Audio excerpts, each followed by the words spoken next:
Bom, agora nós encerramos os monossacarídeos e vamos falar sobre os disacarídeos. Já entramos dentro dos oligosacarídeos. Então, os disacarídeos, eles são muito frequentes dentro dos oligosacarídeos e eles vão ser formados pela união de dois monossacarídeos. Ocorre uma reação, que é uma reação de condensação, com a saída de uma molécula de água, onde nós temos aqui no exemplo uma molécula de glicose, uma alfa-glicose, uma alfa-D-glicose e aqui uma beta-D-glicose. Observe aqui a posição das hidroxilas no carbono anomérico, né? Uma para baixo, a outra para cima. E a ligação que vai unir esses dois monossacarídeos é uma ligação que é chamada de ligação glicosídica e envolve uma reação de condensação com a saída de uma molécula de água. Então, o que acontece é que essa hidroxila do carbono anomérico dessa glicose, ele vai ser removido. Esse hidrogênio também, desse carbono aqui, dessa outra glicose, que no caso aqui o carbono, seria o carbono, esse é o carbono 1, logo depois do oxigênio aqui nós temos o carbono 1, 2, 3 e 4. Então, vai formar uma ligação glicosídica com a hidroxila do carbono 4 dessa outra glicose. Sai essa molécula de água e ocorre então o fechamento, né? Forma aqui a união desses dois açúcares, conforme mostrado aqui na imagem. E aí nós temos a formação de um disacarídeo, que é chamado de maltose. O nome comum é maltose. Essa reação ela é reversível, então na presença de água poderia ocorrer a quebra dessa ligação e os açúcares voltariam então a ser aí os monossacarídeos novamente. Vamos entender um pouquinho mais sobre isso. O que é essa maltose? Olha, essa maltose ela é formada pela união de uma alfa-D-glicose e uma beta-D-glicose. Como que seria esse nome completo? Bom, então vamos detalhar aqui e tentar entender esse nome. Nós dizemos que esse nome, esse disacarídeo, ele recebe o nome de alfa-D-glicopiranosil 1,4-D-glicopiranose. Ou podemos indicar dessa forma aqui, que é um tipo mais comum e que é mais fácil de entender. Então, é uma glicose ligado a outra glicose por ligação do tipo alfa 1,4. A ligação que uniu eles é alfa 1,4. Esse alfa, ele indica, com relação à primeira glicose, como era esse anômero, se era o anômero alfa ou o anômero beta, se tinha hidroxila para baixo ou para cima. Então, se é alfa, então ele tinha hidroxila para baixo. E a ligação glicosídica envolveu quais carbonos? O carbono 1 e o carbono 4. Então, alfa 1, 4, ligando a quem? A um outro açúcar que é uma outra glicose.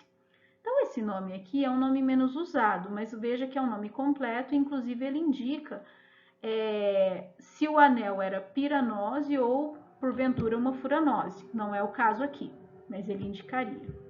Mas esse é um nome, essa nomenclatura aqui ela é mais simples e é facilmente entendida. Então, é importante que vocês consigam identificar o tipo de ligação glicosídica que ocorreu aqui, que é do tipo alfa, sempre olhar no açúcar, onde o carbono anomérico estava envolvido na ligação glicosídica, se ele era alfa ou beta, e aí em qual carbono ele ligou? No 4. Então, a ligação é alfa 1, 4. Ainda outra questão importante com relação ao disacarídeo é a questão dessa extremidade aqui, ó. Esse açúcar aqui, ele apresenta o carbono anomérico ainda livre, quer dizer, sem fazer ligação glicosídica. Então, ele é chamado de carbono anomérico livre. E quando o carbono anomérico está livre, esse açúcar aqui da extremidade, ele poderia simplesmente se abrir. E se o açúcar abrir, ele pode atuar como um agente redutor, assim como nós vimos no slide anterior. Então, ele poderia. Então, por essa razão, essa região aqui, onde tem esse açúcar, que tem o carbono anomérico livre, ela é dita como extremidade redutora, porque ela ainda pode atuar como um agente redutor, promovendo aquela reação com o cobre. Já esse outro açúcar aqui, nessa outra ponta aqui do disacarídeo, ele não atua como um agente redutor. Por quê? O carbono anomérico ele está preso na ligação glicosídica e o açúcar não tem como abrir, porque a abertura dele sempre ocorre aqui pelo carbono anomérico. E se ele está envolvido na ligação glicosídica, não dá para abrir. Um outro disacarídeo importante é a lactose, muito comum. A lactose é formada pela união de uma galactose, aqui nós temos uma galactose, e uma glicose. A galactose, ela se liga à glicose por meio do carbono 4 da glicose, o carbono 1 da galactose e o carbono 4 da glicose. Essa galactose, ela era o anômero beta, quer dizer, a hidroxila era para cima. Então, esse disacarídeo, ele é denominado como galactose, né, gal, beta 1,4, que é o tipo de ligação glicosídica, porque a galactose era o anômero beta, que ligou o carbono 1 com o carbono 4 de uma glicose, que é essa molécula aqui, a glicose, certo? Na lactose, essa extremidade aqui da glicose, ela tem um carbono anomérico livre, então ele poderia se abrir e atuar como um agente redutor. Então essa extremidade aqui, ela é dita como extremidade redutora. Porém, esse outro açúcar aqui, que é a galactose, ele tem o carbono anomérico envolvido na ligação glicosídica, está preso. Então ele não abre mais, então não é uma extremidade redutora, não pode atuar como um agente redutor. A lactose, ela tem esse tipo de ligação beta 1,4 e durante o processo de digestão da lactose é necessária uma enzima específica que quebra essa ligação beta 1,4 entre resíduos de galactose e de glicose. Quer dizer, o açúcar também é importante na ação específica da enzima, como vocês devem ter visto. Então, a ação da enzima é muito específica.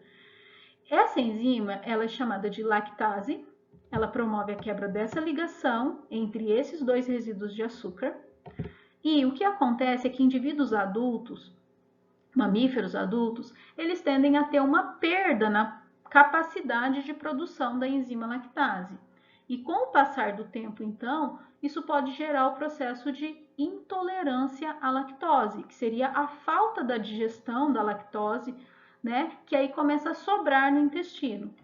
E a consequência é que micro-organismos acabam utilizando essa lactose e acabam proliferando de uma certa forma descontrolada no organismo, gerando todos os efeitos característicos da intolerância à lactose, devido à sobra dessa lactose. Por que ela sobra? Porque o disacarídeo nessa forma, ele não pode ser absorvido pelo organismo. É necessário ter a quebra da lactose, gerando a galactose livre e a glicose livre para que então possa ser absorvido. Então, se houver a falta da enzima lactase, a lactose não consegue ser absorvida. Vamos ver agora sobre um outro disacarídeo comum, a sacarose. A sacarose, ela é formada pela união de uma glicose com uma frutose. Vamos analisar o tipo de ligação, da ligação glicosídica. Bom, a ligação glicosídica envolve o carbono 1 da glicose e o carbono 2 da frutose. O carbono 1 é o carbono anomérico da glicose e ele estava na conformação alfa, então ele era uma alfa-glicose. Ele formou uma ligação glicosídica com a hidroxila do carbono 2 da frutose. O carbono 2 da frutose, como a frutose ela era uma cetose, então a carbonila dela estava no carbono 2 e quando a frutose se fecha, ela fecha usando esse carbono 2, então esse é também na frutose o carbono anomérico dela. Então, nesse caso desse disacarídeo, nós temos a união dos açúcares por meio de dois carbonos anoméricos, o carbono 1 da glicose e o carbono 2 da frutose, que é o carbono anomérico da frutose. Então, nós temos que indicar que esse disacarídeo da seguinte forma, olha, era uma glicose unido por ligação alfa 1, 2, beta, ligado à frutose.